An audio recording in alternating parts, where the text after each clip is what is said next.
Hi guys, welcome to Windsome Cottage Garden. My name is Hannah and I'm so glad that you decided to join me today. We are in the cottage garden once more, and if you saw our last video, it was actually an early October garden tour of the cottage garden. It's the same day, as you might be able to tell from my outfit, and we have been dodging rainstorms left and right. I just looked at the radar and I think I have about a 2-hour window that it's not supposed to rain. The trouble I've been having is the rain seems to come in clouds, like a storm cloud is pouring versus it just raining. Then I have to wait for that to blow through. So, I'm gonna be a little risky. I'm gonna attempt to get some things planted. I have some iris that I brought and divided from the city garden tour. If you are new to my channel, welcome. I document 2 gardens here on this channel. Our cottage garden where we are today, as well as my home garden, which used to be called the city garden because it was a different garden, and I moved in the last month. When I moved, I divided a number of plants, most of which are going to my new garden and will be planted in the next year, but some I earmarked for here.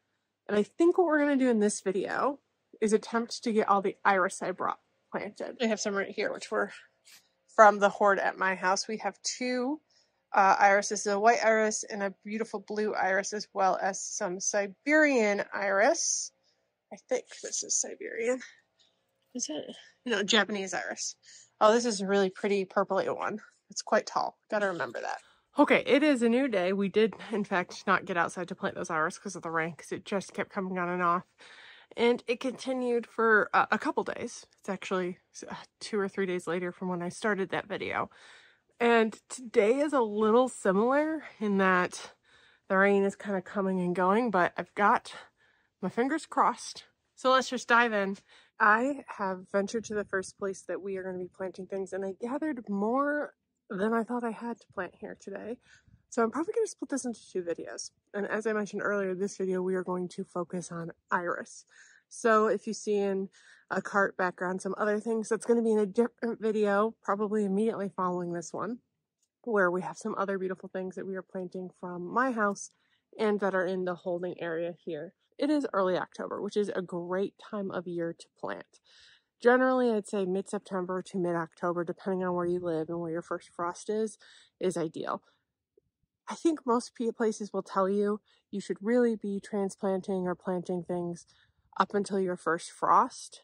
I believe if it's already in a pot, it is better to get it planted before the winter than just leave it in its pot this winter. Now, that being said, I recognize there are sometimes that you have to winter over things in their pots. This year in particular, I am going to be wintering quite a large number of things over in pots at my new home garden. If you saw our first tour, then you know that I have a huge holding area with plants that I divided from my old city garden at the old house. And that's actually where a lot of these plants that we're planting today came from. I think this is going to be the best place for our Japanese iris. And let me walk you through this space and what I'm thinking. Now, this bed we did cover in our most recent early October garden tour. We've actually had a ton of rain since then, but these guys are still looking so beautiful. I'm pretty sure this is a sweet Natalie, and that this is like either cafe au lait. I think it's probably cafe au lait. And maybe that. I had a bridal dinner plate mix, so hard to tell exactly, but there are a lot of beautiful things. I think that is also maybe a cafe au lait. This is something a little bit different, a little more pinky. Oh, Randy Dawn. I've got a name tag. Beautiful.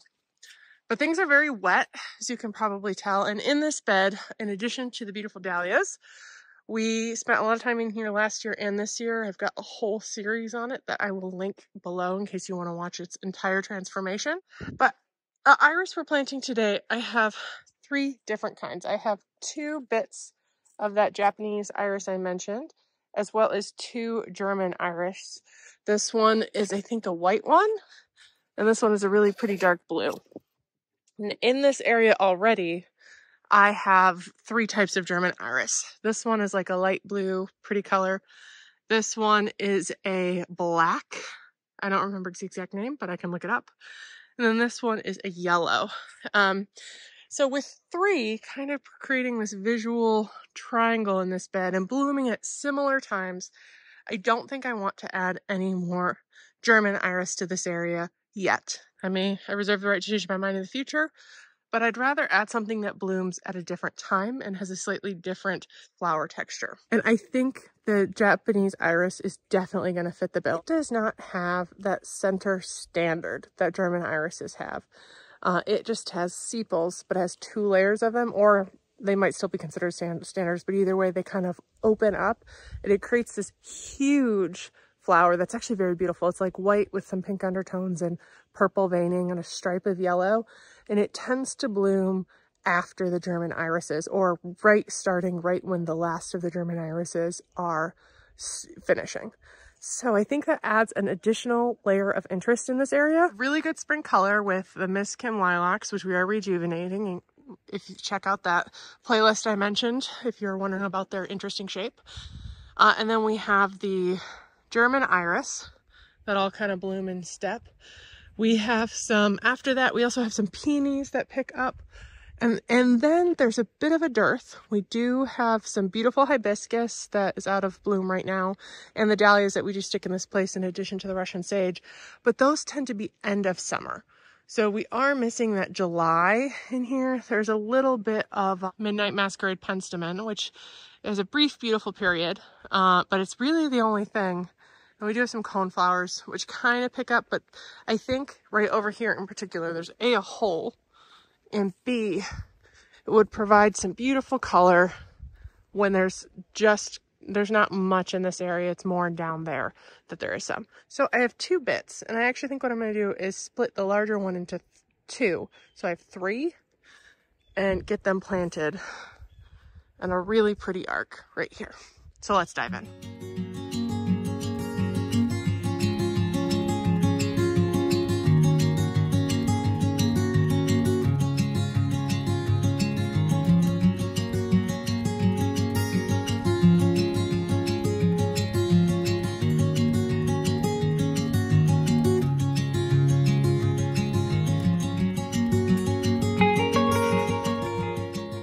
All right, they are split and planted.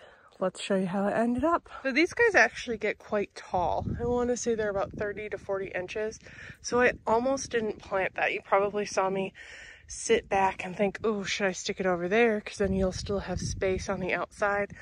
I've left it. I think it'll provide a nice anchor and kind of hug this curve. But I did move this forward from where I originally intended it so that it's a little further away from the lilac, Miss Kim.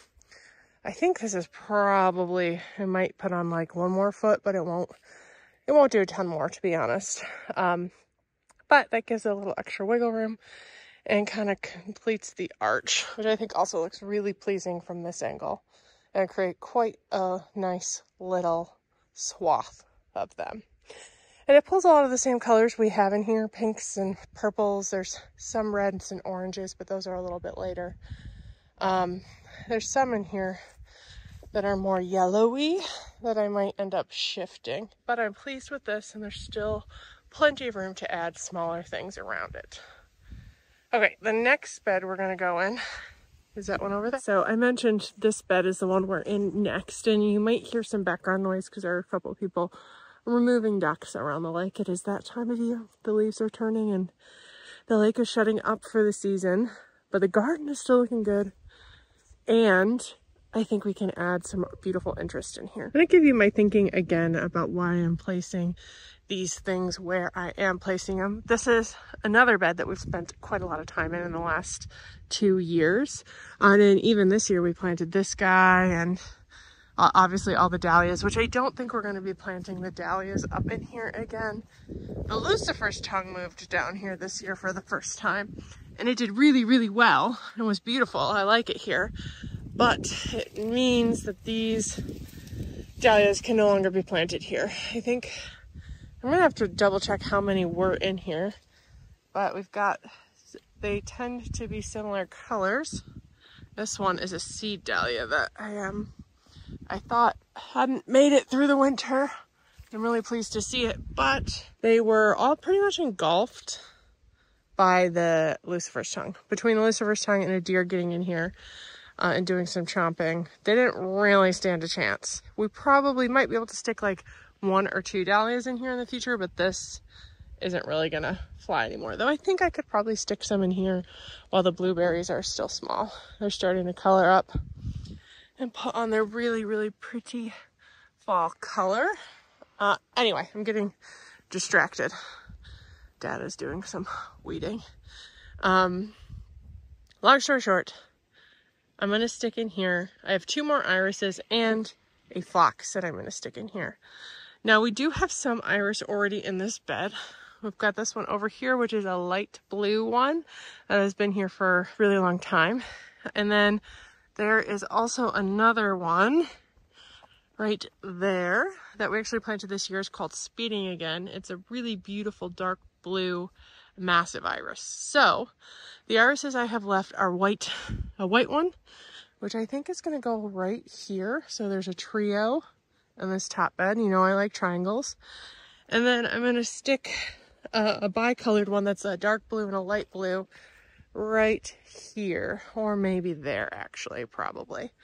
So it's kind of in this area, but it's far enough away from the one on that end that you might think this is a triangle or that's a triangle, and that leaves me an opportunity to add another one here in the future. Still have a large number of iris at my house that weren't really big enough or to take more than one split. So I took a split for me, and I've made note of them. And in the future, Mom and Dad will get a split, so we can always add that in here because iris are one of my favorite. I would love to have a collection going of iris to really oomph this area up. I think for now that will add some much needed interest in that May, June time. We do have this beautiful lilac, which is a Miss Kim standard. So that usually goes June-ish. And then these iris are right picking up probably around the time it's ending, maybe at the same time. And then we have some grass that this will be really small. This is a little quick fire hydrangea that also got pruned by the deer this year. And that gets about 3 to 4 tall and wide, so it'll fill this area. So I think that right there is a primo spot for the iris, as is over here. We have some Millennium Allium. We have a beautiful red rum lupin that we also planted this year and I've let to go to seed, hoping it will spread.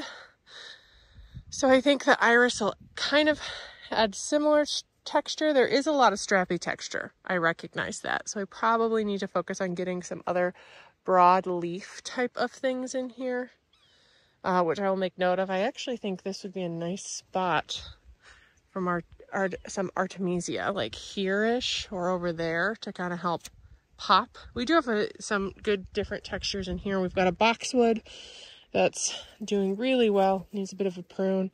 We've got like an actual grass. This is the other iris I mentioned. That is a spirea.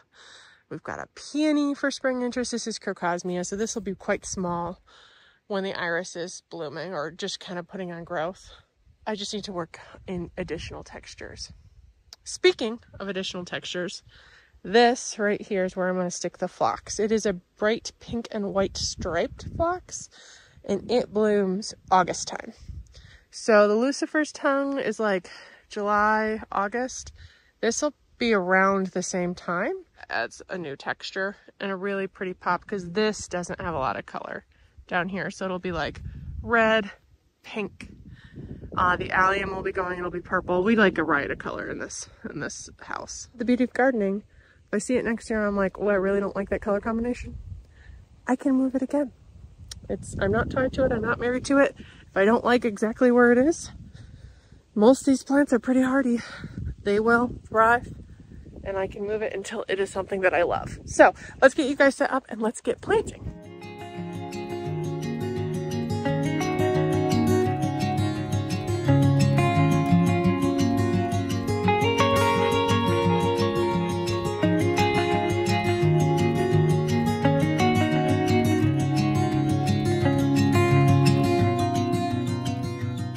You probably saw me looking over the lake a couple times. It's because it was pouring on the lower lake and I could see it. This is the upper lake in front of me, and through those narrows right over there is the lower, and I could see, and you can probably see it's darker over there, I could see rain.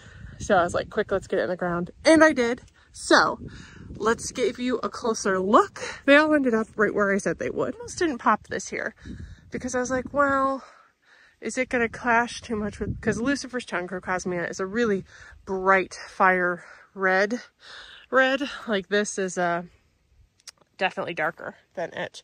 Oh, I do love the pods it puts on in the fall. I think they are as cool. But I did decide to go ahead and pop this pink and white phlox here for two reasons. One, if you're walking down this path, you don't really appreciate the Lucifer's tongue because it's all facing here.